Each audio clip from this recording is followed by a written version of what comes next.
नमस्कार दोस्तों, मैं आचार्य ध्यान आमीन। अवधूत गीता का ये 14वां जो है सूत्र है, इसे समझेंगे।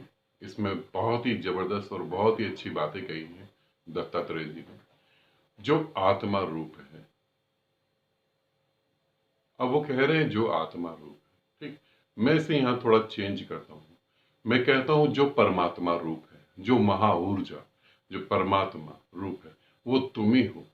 बाहर और भीतर वही है, बाहर भी वही है और भीतर भी वही है।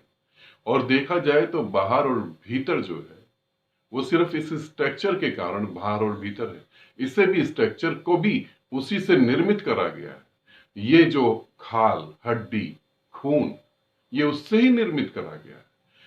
तो वो कहते हैं कि बाहर और भीतर जो है वो तू ही है, वो परमात्मा तू ही है। उन्होंने वहां आत्मा शब्द का यूज करा है। मैं कहता हूं वो परमात्मा तुम ही हो। दत्तात्रेय जी आगे कहते हैं कि ये सब कुछ तू ही है और तू ही कल्याण करता है। परमात्मा वो ऊर्जा कल्याण करता है। कल्याण मतलब सभी का भला, उसके बिना तो किसी का भला नहीं हो सकता, है ना। फिर वो कहते हैं कि फिर तू इधर उधर पिशाच बन के क्यों भटक रहा है और किसे ढूंढ रहा है। पिशाच मतलब इसे समझें।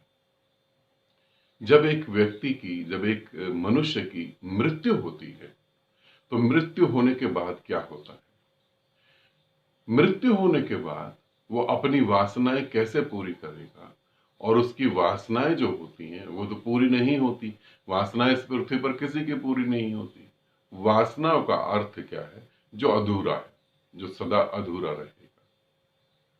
तो जब वासना नहीं पूरी होती तो अब वो वासना पूरी करने के लिए भागता है।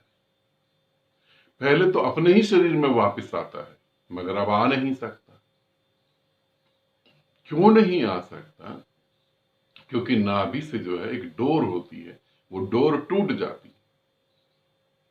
जब साधक साधना करता है और गहन साधना में होता है, तब जो है उसका सूक्ष्म शरीर निकलता है। समझे? सूक्ष्म शरीर, इसको कुछ लोग तो कहते हैं कि मरने के बाद आत्मा भटकती है। आत्मा कभी भटकती नहीं है, ठीक है। मरने के बाद सूक्ष्म शरीर भटकता है। प्रेत योनि में जो जाता है वो सूक्ष्म शरीर जाता है, आत्मा कभी नहीं जाती। शास्त्रों में ऐसा कहा गया कि आत्मा प्रेत बन जाती है, आत्मा कभी प्रेत बन नहीं सकती, क्योंकि आत्मा निराकार है, प्रेत का आकार है। समझ रहे? भूत का आकार है, आत्मा का कोई आकार है नहीं, तो फिर वो आकार में कैसे आ जाएगी। तो इसीलिए वो जो है सूक्ष्म शरीर जब निकलता है, और सूक्ष्म शरीर फिर निकलता तो उसे सबसे पहले क्या वासना जागती है, मेरी पत्नी, मेरे बच्चे, मेरे रिश्तेदार जो रो रहे हैं, कैसे मैं इन्हें समझाऊं कि मैं ठीक हूं। क्योंकि सूक्ष्म शरीर से तो वो समझाने की कोशिश करेगा, मगर उसकी कोशिश को कौन समझेगा, जिसका खुद का सूक्ष्म शरीर जागृत हो चुका और निकल चुका हो। तो वहां कोई समझता नहीं।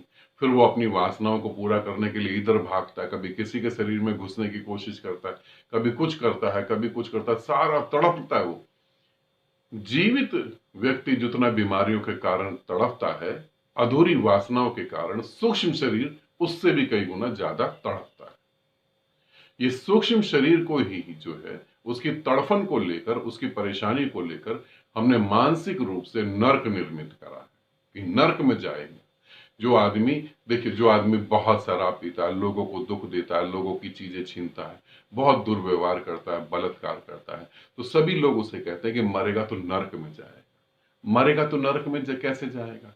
जब वो मर जाता है तो उसका सूक्ष्म शरीर इन्हीं चीजों को भोगने के लिए तड़प रहा होता है और भाग रहा होता है, कहीं कुछ साधन मिलता नहीं है, तो वो नर्क जैसा महसूस करता है। ठीक है। तो दत्तात्रेय जी कहते हैं कि तू जो है क्यों पिशाच की तरह इधर उधर भाग रहा है।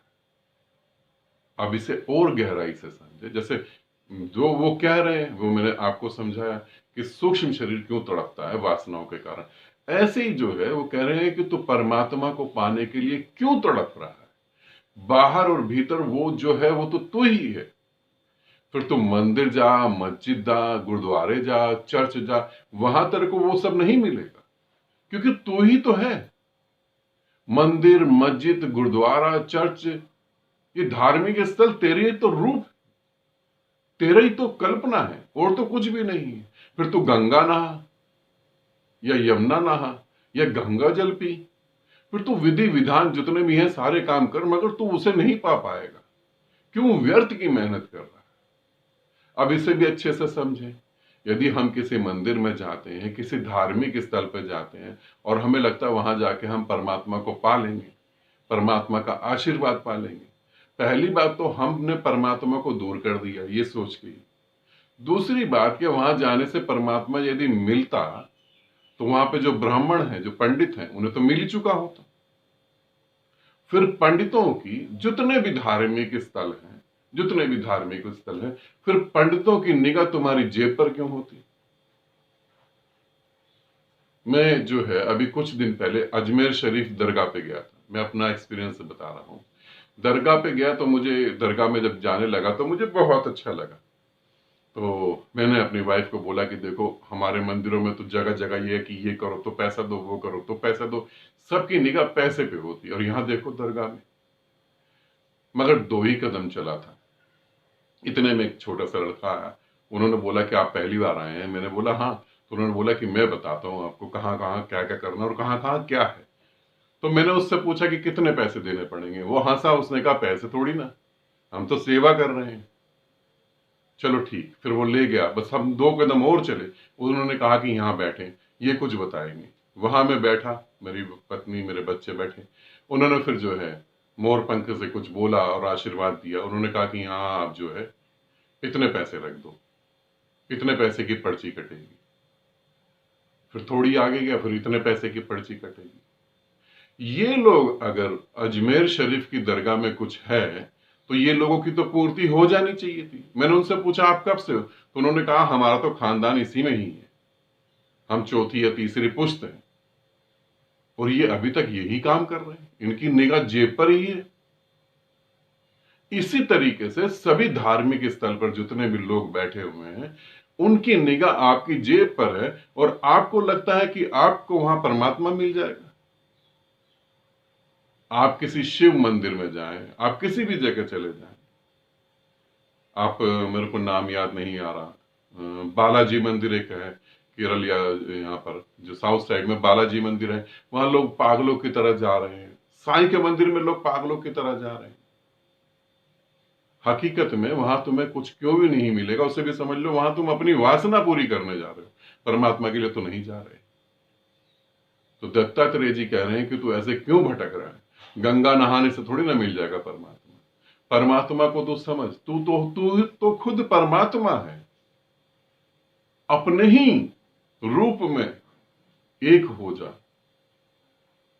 और मत भटक इधर उधर। और भटकन कब चालू होती है? तुम्हें पता है भटकन कब चालू होती है? भीड़ को देखकर। लगता है कि आज समाचारों में सुना साईं को किसी ने सोने का मुकुट चढ़ा दिया। अरे बाप रे, अगर किसी ने सोने का मुकुट चढ़ाया या 2 करोड़ रुपया चढ़ा दिया तो उसने चढ़ाया तो उसकी जरूर कोई इच्छा पूरी हुई होगी। अब जाऊं मैं और साईं के वहां पर बैठ के साईं को पालूं। साईं क्या सीमित है? साईं सीमित नहीं। यदि तुम साईं के प्रेम में हो तो साईं कहीं सीमित नहीं है, वो तो वहां है जहां तुम हो। और हकीकत में देखो तो तुम और साईं अलग अलग थोड़ी ना हो। धार्मिक स्तर पर जितना भी शोषण करने का तरीका है, सबसे पहले तो यही है कि तुम्हें और परमात्मा को बांट दिया जाए और उसमें तुम सहमत हो, और फिर तुम्हें डर दिखाया जाए, नहीं करोगे तो ये होगा, या तुम्हारे साथ जो बुरा हो रहा है वो ये ऐसा करोगे तो ठीक होगा। और हम इसी जंजाल में फंस के मर जाते हैं। तो दत्तात्रेय कह रहे हैं पिशाच की तरह, एक भूत प्रेत की तरह तू इधर उधर मत भटक। क्यों भटक रहा है? भीतर जो है, बाहर जो है, वो एक ही है, तू ही है वो सब, और तू ही कल्याण करता है। फिर तू भटक क्यों रहा है? ये तुम अपने से पूछो कि फिर तुम भटक क्यों रहे हो? गुरु के पांव दबाने से वो नहीं मिलेगा, गुरु की सेवा करने से वो नहीं मिलेगा, क्योंकि गुरु और तू अलग अलग तो नहीं है। यहां मैं तुम्हें यह भी क्लियर कर दूं, यदि तुम सोचते हो कि गुरु के पांव दबाऊंगा तो मिलेगा या गुरु की सेवा करूंगा तो मिलेगा, नहीं, गुरु के आशीर्वाद से मिलेगा। यदि तुम गुरु की सेवा करो और तुम्हें गुरु आशीर्वाद दे तो समझना वो लालची इंसान होगा, गुरु तो नहीं होगा। तुम गुरु को गाली दो तो भी वो तुम्हें आशीर्वाद ही देगा। तुम गुरु को प्रेम करो तो भी आशीर्वाद देगा, और तुम गुरु के पास ना भी हो, तुम कुछ भी ना करो तो भी वो आशीर्वाद ही देगा। ये ऐसे ही है जैसे एक गुलाब का फूल खिल गया हो, जिसको जुकाम है उसको भी वो खुशबू दे रहा है, जो उसको प्रेम कर रहा है उसको भी वो खुशबू दे रहा है, जो उसे तोड़ने आ रहा है उसे भी वो खुशबू दे रहा है।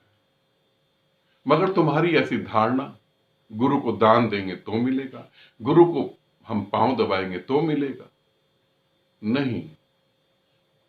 गुरु सेवा का अर्थ क्या है वो समझो। गुरु सेवा का अर्थ है गुरु में एक हो जाना, पांव दबाना नहीं।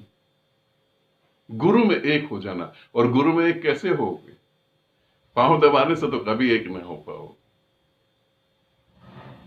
गुरु के पांव दबाने से एक ना हो पाओगे, गुरु को दान देने से एक ना हो पाओगे, गुरु के आश्रमों में खूब पैसा चढ़ाने से एक नहीं हो पाओगे। गुरु से एक कब हो पाओगे?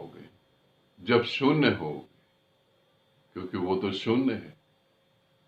और जब तुम शून्य होगे तो दो शून्य कभी होते नहीं। इस पूरे ब्रह्मांड में दो शून्य कभी नहीं होते। जब तुम शून्य होगे तो उसी शून्य में लीन हो जाओगे जो गुरु है।